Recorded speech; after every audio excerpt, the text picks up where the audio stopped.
nouvelle édition de notre programme Midi au Caire. Nous allons passer en revue les événements qui ont marqué ces dernières 24 heures et commençons avec cette nouvelle. Le président Abdel Fattah el-Sisi a reçu le vice-premier ministre et ministre des Affaires étrangères et des expatriés du royaume hachémite de Jordanie, Ayman al-Safadi.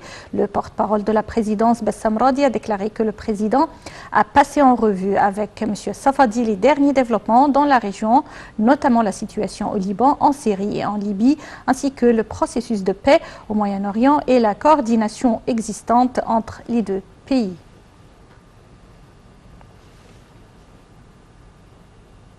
Le président Abdel Fattah el-Sisi a enjoint de développer les plans de création de sites industriels dans de nouvelles zones géographiques au niveau de la République et la mise à disposition des ressources financières nécessaires pour cela. Plus de détails à travers ce commentaire signé Marwa Arafa et Shaynaz Ismail. Le président Abdel Fattah el-Sisi a enjoint de développer les plans de création des sites industriels dans des nouvelles zones géographiques au niveau de la République et la mise à disposition de ressources financières nécessaires pour cela. Au cours d'une réunion sur le suivi des efforts de localisation de l'industrie et du programme national de substitution aux importations et la fourniture des besoins de production au profit de l'industrie nationale, le chef de l'État a mis l'accent sur la nécessité d'intégrer le système des complexes industriels avec la stratégie d'approfondissement de la composante locale et les relier logistiques au réseau routier, aux axes et aux nouvelles infrastructures au niveau de la République. À cet égard, le président el-Sisi a dirigé le développement du système de diverses écoles techniques industrielles ainsi que le renforcement des capacités de leurs employés en partenariat et en coopération avec le secteur privé.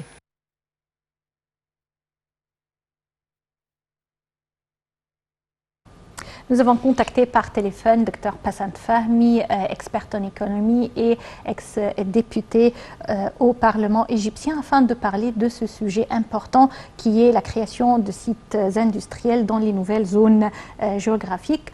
Bonjour. Bonjour madame.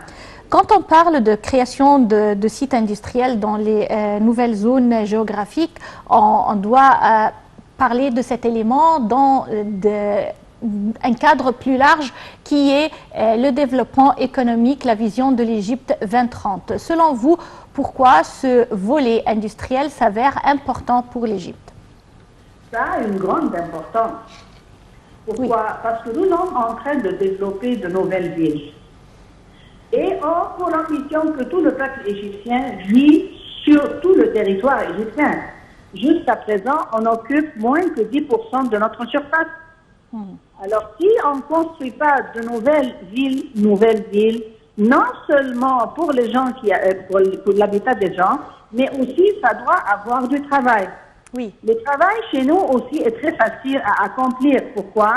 Parce qu'on peut, sous le développement de l'économie verte et bleue et le développement de nos ressources, construire de nouvelles zones industrielles spécialisées. C'est-à-dire une ville pour le textile et le coton, une ville pour la boiserie, une ville pour l'industrie ferrée, etc. Mais créer des locations où les gens habitent sans du travail, à mon avis personnel, c'est pas pratique et ça va pas être un succès. C'est pour cela que Monsieur le Président insiste que oui, nous allons construire de nouvelles villes, mais aussi ces nouvelles villes-là vont avoir ou bien un développement de l'économie verte, et les industries basées dessus, de l'économie bleue et les industries basées dessus, et aussi les ressources naturelles de l'Égypte que dans le passé, on les exportait vers le monde entier, malheureusement, et ensuite on importe les produits bien faits. Alors là, avec aussi la construction des écoles techniques et aussi des universités, ça peut développer une nouvelle région ou des nouvelles villes, si vous voulez, non seulement industrielles, mais aussi les gens peuvent habiter. Ça peut être touristique aussi, comme le côte nord d'Alexandrie jusqu'à Port Saïd, le Sinaï. Alors ça, c'est un très grand projet, c'est un méga projet, mais le problème, c'est pas de construire des villes pour que les gens habitent, mais nous allons construire des villes où il y a du travail industriel, basé sur des matières premières égyptiennes, aussi utiliser notre climat et notre location unique pour le tourisme, etc. Oui. Alors, Monsieur le Président a un grand plan optimiste où chaque ville qui va être construite elle va offrir non seulement l'éducation des enfants et des jeunes, mais aussi le travail industriel ou agriculture où les jeunes-là peuvent travailler. Oui. Ça, c'est un plan très optimiste. Alhamdulillah, ça avance très positivement. L'industrialisation mérite également une formation de cette main-d'œuvre pour qu'elle soit qualifiée. Mais oui, nous devons avoir des écoles techniques. Et ici, ça, c'est un point très important. Oui. C'est-à-dire, les écoles techniques doivent être faites en coopération avec le monde entier. C'est-à-dire inviter des institutions techniques étrangères, que ce soit européennes, américaines, chinoises, russes, pour nous aider à établir ce genre d'école technique pour entraîner les jeunes. Et on a déjà signé plusieurs contrats pour établir ces écoles-là avec l'Allemagne, avec les pays européens, aussi la France, et aussi, Inch'Allah, avec les États-Unis, la Chine et la Russie. Oui. Alors, on doit développer les jeunes, on doit les éduquer, et ils doivent pratiquer. C'est-à-dire, il y a aussi le secteur privé égyptien a établi beaucoup d'institutions techniques pour entraîner les gens aussi, entraîner les jeunes.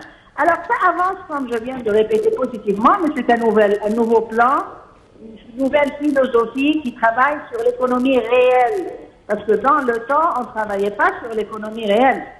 Mais maintenant, c'est une économie réelle et tous les indices qui sont générés et aussi toutes les institutions mondiales ont issué des rapports qui vraiment, textent ce qui se passe en Égypte d'une façon très professionnelle. Docteur Passan Fahmy, vous êtes experte en économie, ex-député au Parlement égyptien. Je vous remercie infiniment et on continue avec nos nouvelles. Le Premier ministre, Dr Mostafa Madbouli, a affirmé que l'Égypte a fait preuve d'une flexibilité suffisante tout au long des négociations sur le barrage de la Renaissance, en soulignant son espoir à résoudre un accord juridique contraignant sur le remplissage et le fonctionnement du barrage. Ceci est intervenu au cours de la séance inaugurale de la première édition du comité tenu en présence du vice-président sud-soudanais James Wani Iga. Marwa Arafa et Shainez Ismail en plus de détails.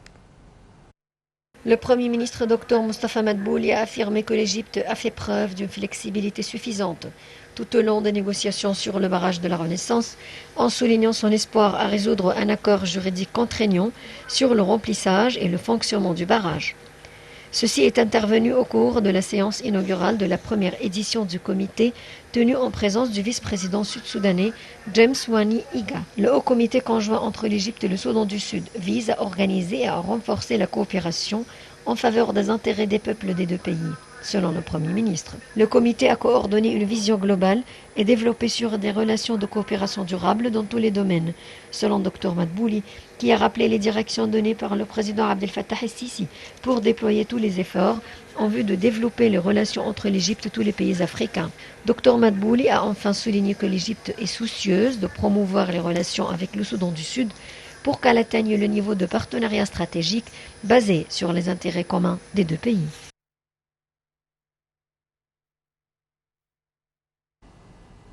La Chambre de députés a poursuivi ses discussions concernant le projet de loi proposé par le gouvernement pour la protection et le développement des lacs et de la richesse piscicole. Lors de la session, les députés part de la commission des propositions et des plaintes concernant les propositions et également présentées par un nombre de députés au gouvernement dans le but d'améliorer les services présentés aux citoyens.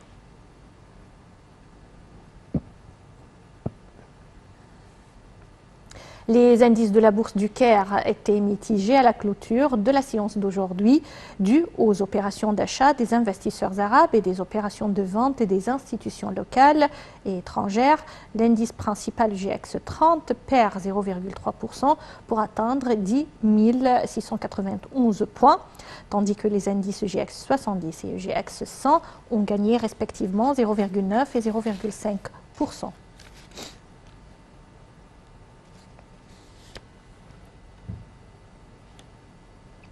Le ministère de la Santé a annoncé avoir détecté 35 nouvelles infections au coronavirus et 7 décès hier. Le ministère a toutefois déclaré que 358 personnes rétablies de coronavirus avaient quitté les hôpitaux de confinement après avoir reçu les soins médicaux nécessaires, portant le nombre total de cas guéris du Covid-19 à 227 970 cas. L'Égypte a comptabilisé jusqu'à présent un total de 284 059 cas de contamination, dont 16 494 décès. Passons au sport. L'Égypte remporte ses 2 premières médailles aux Jeux olympiques. Hidaya Melek, la joueuse égyptienne de taekwondo, a remporté la médaille de bronze dans la compétition féminine de 67 kg aux Jeux olympiques de Tokyo 2020, après avoir battu la joueuse américaine Peggy McPherson 17-6. Elle avait battu Malia Pasika, joueuse de Tonga, par inégalité. Et côté homme, l'Égyptien Seif Aïssa a remporté la médaille de bronze.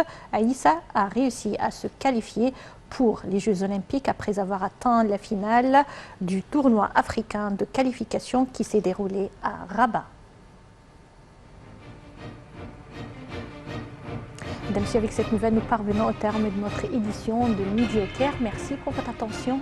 Au revoir.